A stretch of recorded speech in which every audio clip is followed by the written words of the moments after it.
भौतिकवादी युग में विकास की सीढ़ियां चढ़ते चढ़ते ना जाने कितनी बार प्रकृति का दोहन किया जा रहा है। पर्यावरण से छेड़छाड़ का ही नतीजा है कि वर्षों महीनों जंगलों में आग लगते देखा जाता है।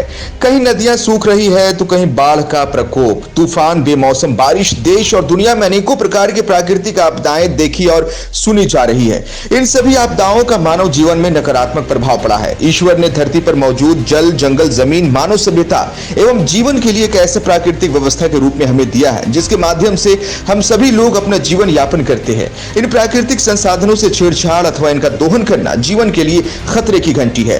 पर्यावरण और मानव जीवन के बीच बेहतर समन्वय स्थापित करना आवश्यक है। सरकार के साथ साथ व्यक्तिगत रूप से भी प्रकृति संरक्षण हम सभी की नैतिक जिम्मेदारी है। ये बातें मुख्यमंत्री ने आज झारखंड विधानसभा परिसर स्थित सभागार में आयोजित 72वें वन महोत्सव कार्यक्रम को संबोधित करते हुए कही। मुख्यमंत्री हेमंत सोरेन ने कहा कि वर्तमान समय में पर्यावरण को लेकर देश एवं दुनिया में कई गोष्ठियां, सेमिनार इत्यादि आयोजित हो रही है। पर्यावरण को लेकर बड़ी बड़ी संस्थाएं, इंडस्ट्री, सामाजिक संस्थान इत्यादि के लोग चिंतित है। मुख्यमंत्री ने कहा कि हमारे झारखंड प्रदेश को प्रकृति ने बहुमूल्य उपहार के रूप में जंगल, झाड़, नदी, झरने, प्राकृतिक सौंदर्य से संवारने का काम किया है। वन जंगल से आच्छादित यह प्रदेश सिर्फ प्राकृतिक सौंदर्य के लिए ही नहीं जाना जाता, बल्कि जमीन के ऊपर और जमीन के भीतर खनिज संपदा का भंडार भी हमें प्रकृति ने दिया है। मुख्यमंत्री ने कहा कि पिछले कई दशकों के इतिहास में यह देखा गया है कि पर्यावरण को हम उतना संरक्षित नहीं कर पाए जितना संरक्षित करना चाहिए था। आधारभूत संरचनाओं के विकास एवं निर्माण कार्यों में बड़ी संख्या में वृक्षों की कटाई हुई है। वृक्षों को कटने से बचाना वर्तमान समय में महत्वपूर्ण है। मुख्यमंत्री ने कहा कि किसी भी कार्यक्रम में लोग एक दूसरे को उपहार स्वरूप बुके देने का कार्य करते हैं, परंतु उनका मानना है कि बुके की जगह क्यों ना हम उपहार स्वरूप एक दूसरे को पौधा देने का काम करें एवं उस पौधे को संरक्षित करने का संकल्प ले। जीवन में प्रत्येक व्यक्ति अगर एक पेड़ को बचाने में संकल्प ले तो निश्चित रूप से हम पर्यावरण संरक्षण में अपनी महत्वपूर्ण सहभागिता निभा सकेंगे। मुख्यमंत्री ने कहा कि हम सभी लोग आज इस पौधारोपण मुहिम से जुड़े और इसे सार्थक बनाने का प्रण ले।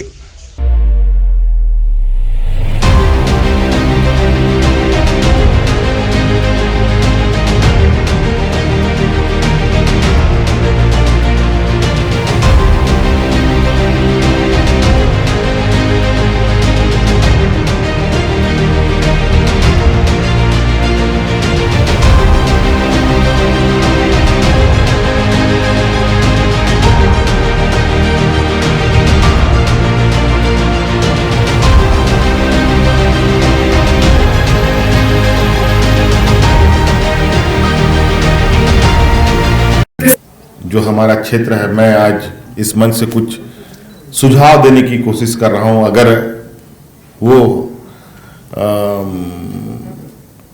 अमल में लाया जा सकता है, मैं विधानसभा अध्यक्ष जी से, फॉरेस्ट डिपार्टमेंट से, सब लोगों से ये कहना चाहूँगा कि आज वृक्षारोपण एक माध्यम बने और इस माध्यम का हम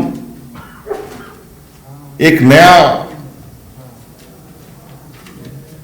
चेहरा बनाने का प्रयास करें। वृक्षारोपण का हमारा, मुझे लगता है कि 50-60 एकड़ में हमारा विधानसभा क्षेत्र, ये कैंपस हम लोगों का, अगर हम चाहें तो यहां कोई फलदार वृक्षों को लगाएं और पूरे कैंपस में एक ऐसे फल का चयन करें, चाहे आम का करें, चाहे लीची का करें, चाहे नारियल करें, चाहे जो भी, काजू हो सके, कोई भी ऐसा पेड़ जिसका हम पूरा बगीचा ये बना डालें और विधानसभा भी अपना एक रिसोर्स जनरेट करने का काम करे और उस फल को एक्सपोर्ट करने का काम करे। मुझे लगता है कि इससे ज्यादा सुरक्षित जगह और कहीं नहीं हो सकता। आज बड़े पैमाने पे राज्य सरकार, इतना बड़ा हमारा कैंपस है, हम इस कैंपस को सजाने धजाने में, इसमें जो हमारे मैदान हैं, पेड़ पौधे हैं, उनको संवारने के लिए लाखों करोड़ों रुपए खर्च होंगे। क्यों नहीं हम ऐसे पेड़ के साथ आगे बढ़ें जो अभी हम उस पर अपना योगदान दें। आने वाला समय वो हमें अपने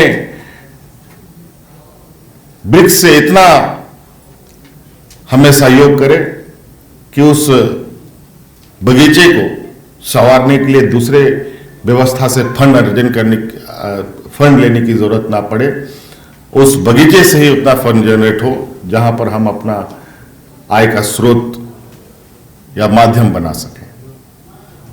मेरा ये सुझाव होगा, आप लोग देखिए, अगर ये ऐसा हो सकता है तो ये मुझे लगता है कि पूरे भारतवर्ष का पहला विधानसभा होगा जो अपना संसाधन खेत के माध्यम से, खेती के माध्यम से, फार्मिंग के माध्यम से आगे बढ़ने का लक्ष्य तय करेगा।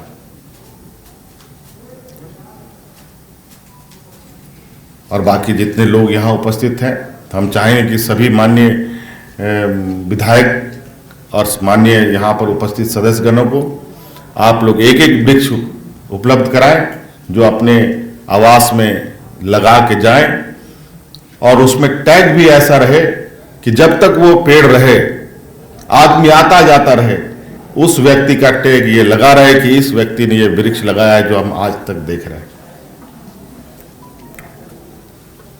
बहुत बहुत शुभकामनाएं मेरी ओर से आज के 72वें वन महोत्सव पर। इन्हीं बातों से मैं अपनी बातों को समाप्त करता हूं। धन्यवाद, जोहार। आपका यह लगाव में पधार कर चार चांद लगा दिया, हमें अवसर दिया कि आप ऑक्सीजन की, सबको बताना चाहूंगा कि इनके रग रग में वनों के प्रति प्रेम, स्नेह, सहानुभूति बसा हुआ है। हमारे माननीय मंत्री वन महोत्सव हमारे विधानसभा के अध्यक्ष आदरणीय रविंद्रनाथ महतो जी की अध्यक्षता में विधानसभा परिसर में आयोजित किया गया है। बड़े पैमाने पे वृक्षारोपण हुआ, अभी लगे ही हैं लोग, और आज ये जरूरी हो गया है कि वन महोत्सव सिर्फ महोत्सव नहीं बल्कि इसे सार्थक करने की आवश्यकता है। मौजूदा पर्यावरण बदलाव में इसका अत्यंत आवश्यक मानव जीवन के लिए है। मानव जीवन को सुरक्षित रहना है तो कंक्रीटों के जंगलों से हटकर प्राकृतिक जंगलों को प्राथमिकता देने की आवश्यकता है। मेरा निवेदन, आग्रह है कि आप सब लोग मिलकर आज इस मुहिम का हिस्सा बने। व्यक्तिगत रूप से, सामाजिक रूप से, राजनीतिक रूप से, कोई भी तरीका आप अपना सकते हैं। आप लोगों के मीडिया सूचना तंत्र के माध्यम से ये मेरा संदेश है राज्यवासियों को, हर एक व्यक्ति को, और आप सभी मीडिया कर्मियों को भी, कि आप लोग भी अपने अपने घरों पर वृक्षारोपण का कार्य करें। धन्यवाद।